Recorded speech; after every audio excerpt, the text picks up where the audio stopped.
ನನಗೂ ಒಂದು ಒಳ್ಳೆ ಜೋಡಿ ಸಿಗಬೇಕು ಅಂತ ಹೇಳಿ ಮ್ಯಾಟ್ರಿಮೋನಿಯಲ್ ಸೈಟ್ಸಲ್ಲಿ ನೀವು ವಧು ಅಥವಾ ವರರನ್ನು ಹುಡುಕೋದು ಖಂಡಿತ ತಪ್ಪಲ್ಲ. ಆದರೆ ಸೈಬರ್ ಫ್ರಾಡ್ಸ್ಟರ್ಗಳು ಮ್ಯಾಟ್ರಿಮೋನಿಯಲ್ ಸೈಟ್ಗಳನ್ನೇ ತಮ್ಮ ವಂಚನೆಯ ವೇದಿಕೆಯಾಗಿ ಮಾಡ್ಕೊಂಡಿದ್ದಾರೆ.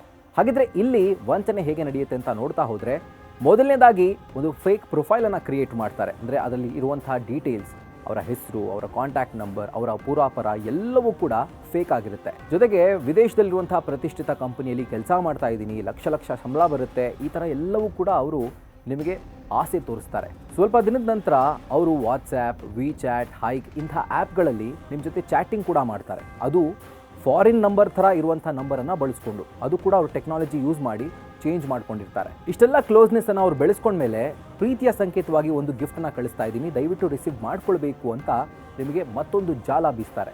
ಜೊತೆಗೆ ನಿಮ್ಮ ನಂಬಿಕೆಯನ್ನು ಗಳಿಸೋದಕ್ಕೆ ಹಾಗೂ ಅದು ಸತ್ಯ ಅಂತ ತಿಳಿಯೋದಕ್ಕೆ ಅವರು ಉಡುಗೊರೆ ಕಳಿಸ್ತೀನಿ ಅಂತ ಹೇಳ್ತಾರಲ್ಲ, ಅದರ ಇನ್ವಾಯ್ಸ್ ಕೂಡ ನಿಮಗೆ ಕಳಿಸ್ತಾರೆ. ಜೊತೆಗೆ ಅದನ್ನು ಟ್ರ್ಯಾಕ್ ಮಾಡೋದಕ್ಕೆ ಒಂದು ಲಿಂಕ್ ಕೂಡ ಕಳಿಸ್ತಾರೆ, ಆ ಒಂದು ಐಡಿನ ಟ್ರ್ಯಾಕ್ ಮಾಡೋದು ಅಥವಾ ಆ ಒಂದು ಪಾರ್ಸೆಲ್ನ ಟ್ರ್ಯಾಕ್ ಮಾಡೋದಕ್ಕೆ. ಇದಾದಮೇಲೆ ಇಂಥ ದಿನ ಆ ಪಾರ್ಸೆಲ್ ಆ ಏರ್ಪೋರ್ಟ್ಗೆ ಬಂದಿರುತ್ತೆ, ರಿಸೀವ್ ಮಾಡ್ಕೊಳ್ಳಿ ಅಂತ ಹೇಳ್ತಾರೆ. ಅದಾದಮೇಲೆ ಬರುವಂಥ ಕಾಲ್ ಇರುತ್ತಲ್ಲ, ಅದು ನಿಮ್ಮನ್ನು ವಂಚನೆಗೆ ತಳ್ಳೋದು. ಏರ್ಪೋರ್ಟ್ನ ಕಸ್ಟಮ್ಸ್ ಆಫೀಸರ್ಸ್ ಅಂತ ಹೇಳಿಕೊಂಡು ಇಂಗ್ಲೀಷ್ನಲ್ಲೋ ಅಥವಾ ಹಿಂದಿ ಭಾಷೆಯಲ್ಲೋ ನಿಮಗೆ ಒಂದು ಕಾಲ್ ಬರುತ್ತೆ.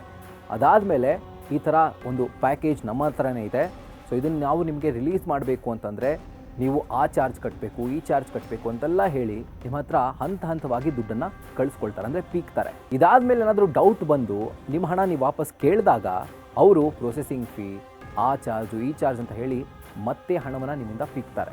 ಇದ್ಯಾವುದು ಕೊಡೋದಿಲ್ಲ ಅಂತ ನೀವೇನಾದರೂ ನಿರಾಕರಿಸಿದ್ರೆ ನಿಮ್ಮ ಪ್ರೈವೇಟ್ ಫೋಟೋಸ್, ಆ ಚಾಟಿಂಗ್ ಟೈಮಲ್ಲಿ ಏನು ಸಿಕ್ಕಾಕೊಂಡಿತ್ತಲ್ಲ ಆ ಫೋಟೋಗಳನ್ನ ವೈರಲ್ ಮಾಡ್ತೀವಿ, ಸೋಷಿಯಲ್ ಮೀಡಿಯಾದಲ್ಲಿ ಅದನ್ನು ಹಾಕ್ತೀವಿ ಅಂತ ಹೇಳಿ ನಿಮ್ಮನ್ನು ಬೆದರಿಸ್ತಾರೆ. ಹಾಗಿದ್ರೆ ಇಂಥ ಜಾಲದಿಂದ ಯಾವ ಥರ ಬಚಾವಾಗುವುದು ನೋಡೋಣ ಬನ್ನಿ. ನಿಮ್ಮ ಪ್ರೈವೇಟ್ ಇನ್ಫಾರ್ಮೇಷನನ್ನು ಯಾವುದೇ ಕಾರಣಕ್ಕೂ ಥರ್ಡ್ ಪಾರ್ಟಿ ಜೊತೆ ಅಥವಾ ಅಪರಿಚಿತರ ಜೊತೆ ನೀವು ಹಂಚ್ಕೊಳ್ಳೋಕೆ ಹೋಗಬೇಡಿ. ಅವರ ಆಮಿಷಕ್ಕೆ ಒಳಗಾಗಿ ಹಣ ಟ್ರಾನ್ಸ್ಫರ್ ಮಾಡೋಕ್ಕೆ ಹೋಗಬೇಡಿ. ಇಷ್ಟೆಲ್ಲ ಆದಮೇಲೆ ಅಕಸ್ಮಾತ್ ಯಾರಾದರೂ ನಿಮ್ಗೆ ಕಾಲ್ ಮಾಡಿ ಹೆದರ್ಸೋಕೆ ಟ್ರೈ ಮಾಡಿದ್ರೆ ಅಂಥ ಕಾಲ್ಗಳಿಂದ ನೀವು ಭಯ ಬೀಳೋಕ್ಕೆ ಹೋಗಬೇಡಿ. ಅವ್ರು ಆನ್ಲೈನ್ ಮೂಲಕ ಕಳಿಸುವಂಥ ದಾಖಲಾತಿಗಳನ್ನ, ಅಂದರೆ ಡಾಕ್ಯುಮೆಂಟ್ಸ್ಗಳನ್ನ ಯಾವುದೇ ಕಾರಣಕ್ಕೂ ನಂಬಕ್ಕೆ ಹೋಗಬೇಡಿ. ಇದ್ರ ಜೊತೆಗೆ ಇನ್ನೊಂದು ಹೇಳ್ತಾರೆ, ಅಂದರೆ ನಮ್ಮ ಮನೆಯವರು ಹುಷಾರಿಲ್ಲ, ಅಡ್ಮಿಟ್ ಆಗಿದ್ದಾರೆ, ಅರ್ಜೆಂಟಾಗಿ ಹಣ ಬೇಕು, ಈಗಲೇ ಕಳಿಸು, ವಾಪಸ್ ನಾಡಿದ್ದೇ ಕಳಿಸ್ಬಿಡ್ತೀನಿ, ಇಂಥ ಕತೆಗಳೆಲ್ಲ ಬರ್ತವೆ. ಅದನ್ನು ಕೂಡ ನಂಬಕ್ಕೆ ಹೋಗಬೇಡಿ. ಜೋಡಿ ಬೇಡೋಕ್ಕೆ ಹೋಗಿ ಬೇರೆಯವರ ಬಲೆಗೆ ಖಂಡಿತ ಬೀಳೋಕ್ಕೆ ಹೋಗಬೇಡಿ.